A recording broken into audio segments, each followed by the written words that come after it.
संचालनालय मछली पालन विभाग छत्तीसगढ़ के अंतर्गत व्यापम मत्स्य निरीक्षक फिशरीज इंस्पेक्टर FFI 24 भर्ती परीक्षा का आयोजन करेगा, जिसका एग्ज़ाम 23 मार्च 2025 को आयोजित किया जाएगा।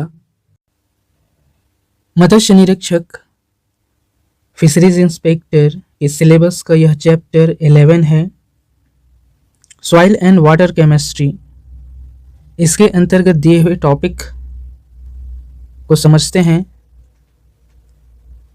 पहला टॉपिक है विश्लेषणात्मक रसायन विज्ञान। इसके अंतर्गत सिद्धांत, अनुप्रयोग और प्रकार की बात करेंगे। सबसे पहले समझते हैं सिद्धांत। पदार्थों की पहचान और मात्रा निर्धारित करने के लिए रासायनिक विधियों का उपयोग किया जाता है सिद्धांत में।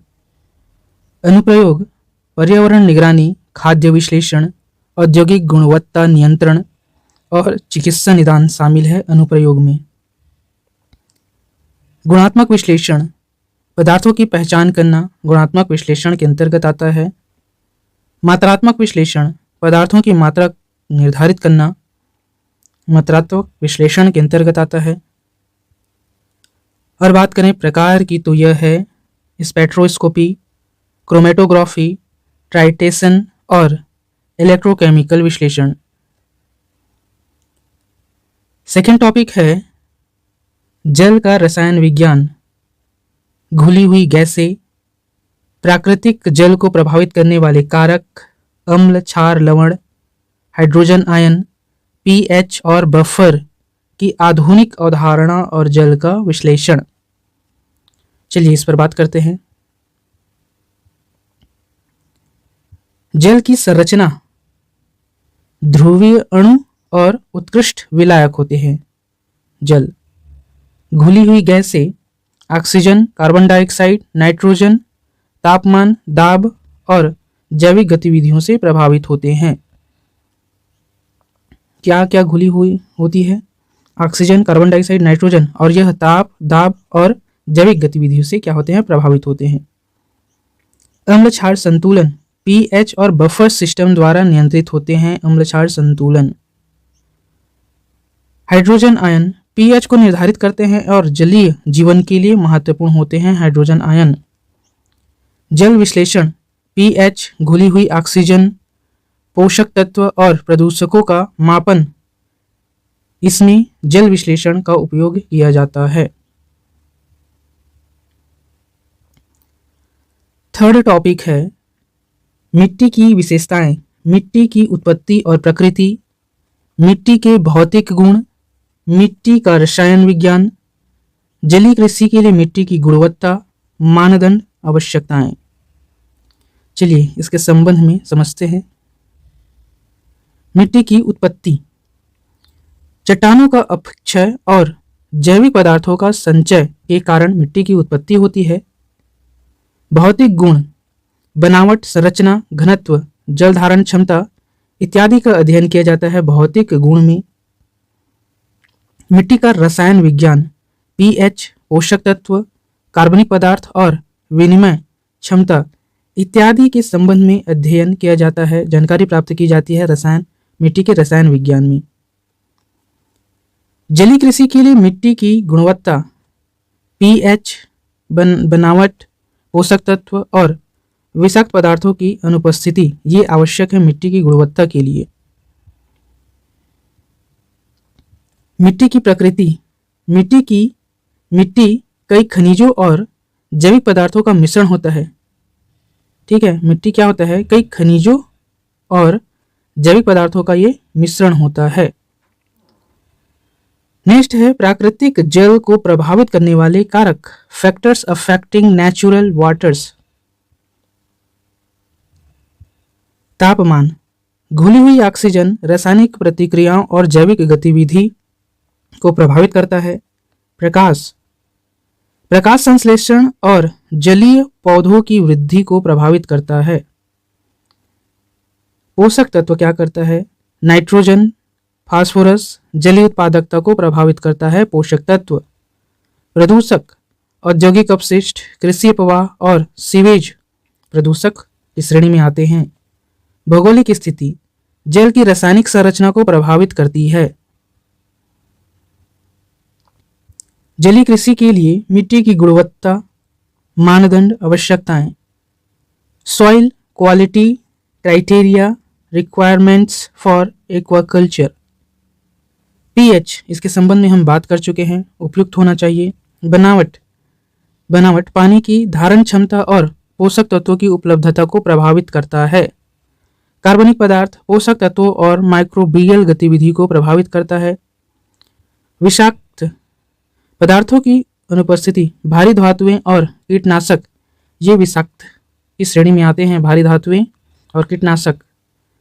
नमी धारण क्षमता पानी के रिसाव को कम करने में मदद करता है। नमी धारण क्षमता।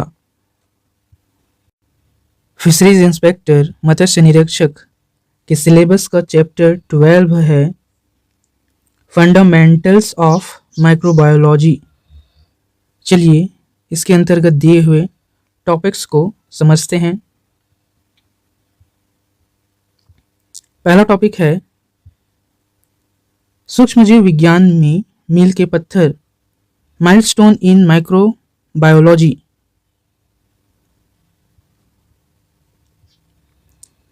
ल्यूवेनहॉफ सूक्ष्मजीवों की खोज से संबंधित है और इसने क्या खोजा है या किसका अवलोकन किया है? एनिमल क्यूल्स का अवलोकन किया है। लुईस पाश्चर रोगाणु सिद्धांत से संबंधित है। पाश्चुरीकरण टीकाकरण का विकास किया। पाश्चुरीकरण से संबंधित है। टीकाकरण का विकास किया, इससे संबंधित है। और रोगाणु सिद्धांत के अध्ययन से संबंधित है लुईस पाश्चर।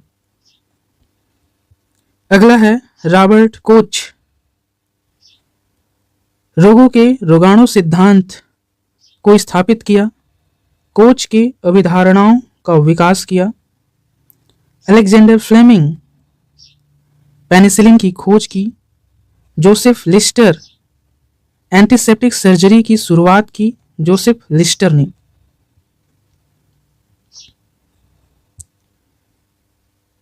विनोग्राड्स्की मिट्टी के सूक्ष्मजीव विज्ञान और केमोऑटोट्रॉफी की खोज की। किसकी खोज की? केमोऑटोट्रॉफी की खोज की और मिट्टी के सूक्ष्मजीव विज्ञान से संबंधित है विनोग्राड्स्की।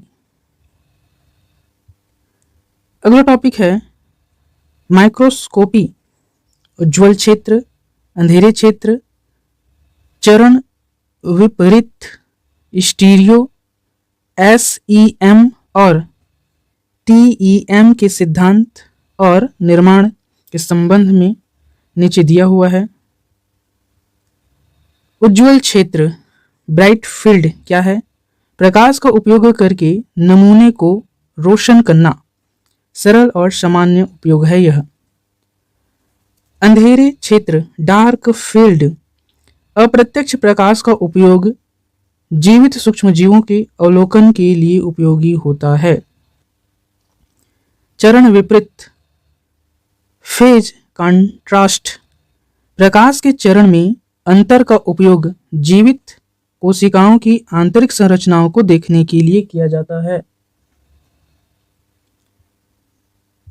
नेक्स्ट है स्टीरियो, त्रिआयामी अवलोकन बड़े नमूनों के लिए उपयोगी होता है। SEM इलेक्ट्रॉन बीम का उपयोग नमूने की सतह की उच्च रिजोल्यूशन छवियां प्राप्त करने के लिए किया जाता है।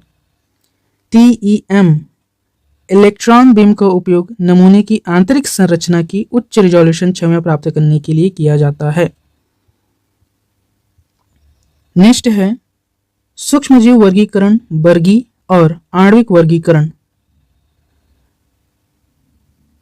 Microbial taxonomy, Bergey's and molecular taxonomies. Bergey का वर्गीकरण देखते हैं। रूपात्मक और शारीरिक विशेषताओं पर आधारित सूक्ष्मजीवों का वर्गीकरण है बर्गिस का वर्गीकरण, बर्गिस क्लासिफिकेशन। आणविक वर्गीकरण, मॉलिक्यूलर टैक्सोनॉमी, डीएनए और आरएनए अनुक्रमों पर आधारित सूक्ष्म जीवों का वर्गीकरण है मॉलिक्यूलर टेक्सोनॉमी। 16S आरएनए आणविक वर्गीकरण में उपयोग किया जाने वाला एक सामान्य जीन है। फाइलोजेनेटिक पेड़ आणविक डेटा का उपयोग करके सूक्ष्म जीवों के विकासवादी संबंधों का प्रतिनिधित्व करने वाला पेड़ है फाइलोजेनेटिक पेड़। वर्गीकरण के प्रकार की बात करते हैं, रूपात्मक, शारीरिक और आनुवंशिक वर्गीकरण इसके प्रकार हैं। नेक्स्ट टॉपिक है सूक्ष्म जीवों के प्रकार। Virus, cyanobacteria, actinomycetes, archaea, mycoplasma, rickettsia के सामान्य लक्षण, प्रकार और महत्व के संबंध में नीचे जानकारी दी गई है। सबसे पहले बात करते हैं वायरस की। वायरस गैर सेलुलर आनुवांशिक सामग्री डीएनए या आरएनए। अगर आरएनए के संबंध में पूछा जाए तो आनुवांशिक सामग्री अधिकतर टाइम आरएनए लिया जाता है। और क्या होता है, प्रोटीन कोट से बने होते हैं कौन, वायरस।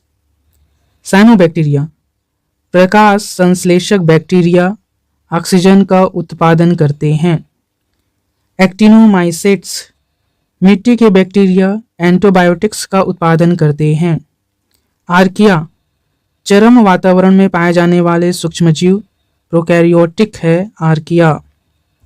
माइकोप्लाज्मा कोशिका भित्ति के बिना बैक्टीरिया सबसे छोटे जीवित जीव होते हैं माइकोप्लाज्मा, ठीक है। इसमें कोशिका भित्ति नहीं पाई जाती, ये नहीं पाया जाता माइकोप्लाज्मा, और सबसे छोटे जीवित जीव होते हैं। रिकेट्सिया इंट्रासेलुलर बैक्टीरिया है, कीटों द्वारा प्रसारित होते हैं। अगला टॉपिक है सूक्ष्मजीव आनुवांशिकी। सामान्य सिद्धांत, आनुवांशिक पुनर्संयोजन, परिवर्तन, पारगमन और संयुग्मन की बात करेंगे इसमें। आनुवांशिक पुनर्संयोजन, जेनेटिक रिकॉम्बिनेशन, आनुवांशिक सामग्री का आदान प्रदान विविधता उत्पन्न करता है, इसे हम जेनेटिक रिकॉम्बिनेशन कहते हैं। परिवर्तन, ट्रांसफॉर्मेशन, पर्यावरण से डीएनए का ग्रहण या डीएनए का उत्परिवर्तन, ठीक है, चेंज हो जाना, उत्परिवर्तित हो जाना, ये परिवर्तन के अंतर्गत आता है।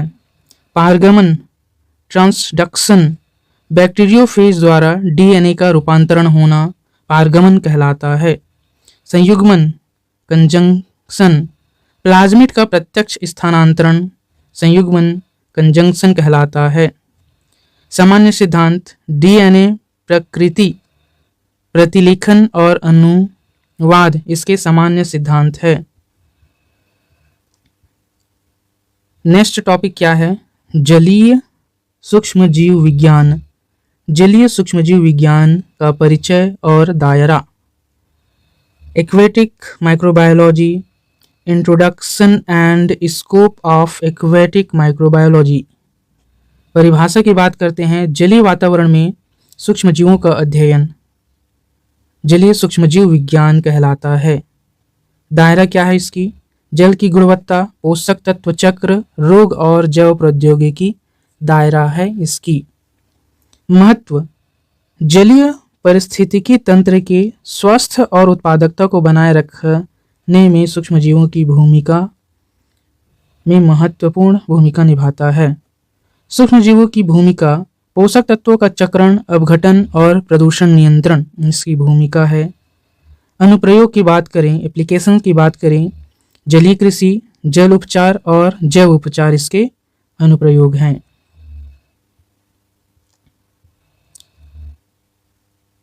अगला टॉपिक है पोषक तत्व चक्र। कार्बन, नाइट्रोजन, सल्फर, फास्फोरस, लोहा और मैग्नीज चक्र।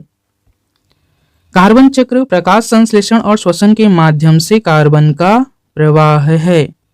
नाइट्रोजन चक्र नाइट्रोजन का स्थिरीकरण, नाइट्रीकरण और डिनाइट्रीकरण इसमें शामिल है। सल्फर चक्र सल्फेट का सल्फाइड में कमी और ऑक्सीकरण किया जाता है सल्फर चक्र में। फास्फोरस चक्र चट्टानों से फास्फोरस का विमोचन और जैविक प्रणालियों में इसका उपयोग फास्फोरस चक्र के अंतर्गत किया जाता है।